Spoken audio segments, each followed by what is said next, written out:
Hello বন্ধুরা, আশা করি ভালো আছো। শীতের সময় বাড়ির লোকজন নেই। নমস্কার, আমি শিল্পী। হেলদি ফুড জন্য তোমাদেরকে স্বাগত করছি। আজকে আমি একটা ছোট্ট রেসিপি নিয়ে এসেছি আমার জন্য, শুধু রাত্রে নিমন্ত্রণ, দুজনেরই ছেলে কর্তা। চলো আমার রাত্রের খাবার। রাত্রে আমি সামান্য পরিমাণে 50 গ্রাম চালের বা 60 গ্রাম চালের ভাত খাই। সেই ভাতের সঙ্গে আমি সেদিন হলে একটু মাছ বা ডিমের অমলেট দিয়ে খাই, কিন্তু কোনো মশলা খাই না। রাত্রে আমি কোনো মশলা খাই না, এই জন্য দিনের বেলা এক পিস মাছ ভাজা রেখে দিয়েছিলাম। সেই মাছ ভাজাটাকে আমি নিজের মতো করে একটু করে নিলাম, একদম বিনা মশলায়, সামান্য একটু তেল দিয়ে। তো তার মধ্যে একটু তেল দিয়ে দিলাম, কড়াইয়ে দিয়ে দিলাম মাছটা। চিতল মাছের একটা পেটি ছিল, সেটা আমি রেখে দিয়েছিলাম হালকা ভেজে। এইবারে মধ্যে মাছটা দেওয়ার পর এর মধ্যে আমি আমার যে রাত্রির খাবার, এর সবজি, সব কিছু সবজি আমি প্রায় সেদ্ধ করেই খাই। তো আজকে আমি একটু মাছটা আছে বলে হালকা তেলের মধ্যে দিয়ে, এটাকেই আমি কিন্তু কোনো ঝোল করব না, কোনো মশলা ব্যবহার করব না। সামান্য একটু তেলের মধ্যে লবণ আর হলুদ দিয়ে, আর কিছু মশলা ছাড়াই সুন্দর করে সেদ্ধ হয়ে যাবে। এটা দিয়েই আমার কিন্তু রাত্রের ভাত হয়ে যাবে। আমার শরীরে যা ভিটামিন প্রোটিন দরকার সব কিছুই কিন্তু এতে চলে আসবে। ডায়াবেটিক, আলু খাবো না।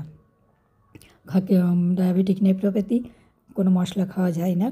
তাও দিনের বেলায় একটু মশলা খেতেই হয়, তো সবজিতে পড়ে, না হলে বাড়ির অন্যান্যরা খেতে পারবে না। রাত্রে যখন আমি খাই, আমার রাত্রে রুটি সহ্য হয় না, সেই জন্য আমাকে ভাত খেতে হয়। আর এই ভাতের সঙ্গে এবার আমি কিন্তু সবজি করে এবার দিয়ে দিলাম টমেটোর বিচি কিন্তু আমি দিই না, কারণ টমেটোর বিচি জাতীয় জিনিস কিডনির জন্য ক্ষতিকর।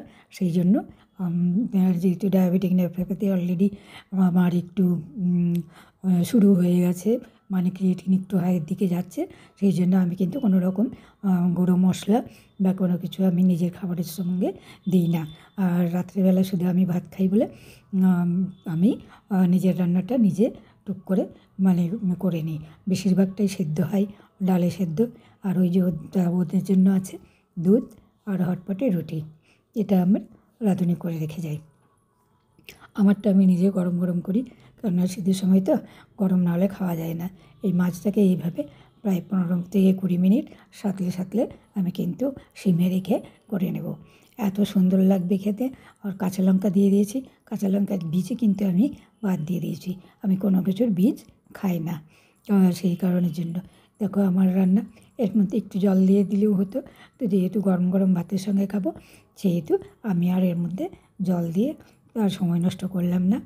আমি এই দিয়েই আমার গরম ভাত খাওয়া হয়ে যাবে। দেখো সুন্দর হয়ে গেছে, সব সেদ্ধ হয়ে গেছে। তাহলে দেখছো, জলদি অসুস্থ যারা রোগী আছেন তাদের জন্য এইভাবে রেসিপি কিন্তু খুবই ভালো। একদম সামান্য একটু কাঁচা লঙ্কা ফোড়ন দিয়ে, এর মধ্যে আদা ব্যবহার করা যেতে পারে, একটুখানি ব্যবহার করে। পেঁয়াজ যারা খায় তারা পেঁয়াজ ব্যবহার করতে পারে। আমি রাতে পেঁয়াজ রসুন কিছু ব্যবহার করি না।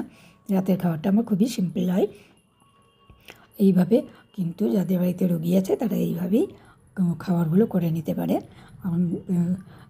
যাদের বাড়িতে কিডনি পেশেন্ট আছে তারা কিন্তু এইভাবে এক সর্ষের তেলে কোনো ক্ষতি হয় না। সর্ষের তেল যদি পরিমাণ মতো খাওয়া যায়। হয়ে গেল আমার, বেশ সিদ্ধ হয়ে গেছে, নরমও হয়ে গেছে, বেশ একটু তরকারি সবজি ভাবও হয়ে গেছে, তার সঙ্গে মাছ আছে। আমার কিন্তু রেডি হয়ে গেল আমার। এই যে আমি অল্প একটু ভাত নিয়েছি, আর তার সঙ্গে এই যে সবজির পরিমাণটা অনেকটা, এটাতেই কিন্তু পেটটা ভরে যাবে। দেখো আমার রাত্রের খাবার এই রকমই, সেদ্ধ সব কিছু দিয়েই আমি রাত্রে খাই। আমি রাত্রে বেলা ওই এই আমার হচ্ছে ডাক্তারের চার্টই আছে আমার জন্য ভাত, যেহেতু আমার অ্যাসিডিটির একটু প্রবলেম আছে। অপূর্ব খেতে লাগবে।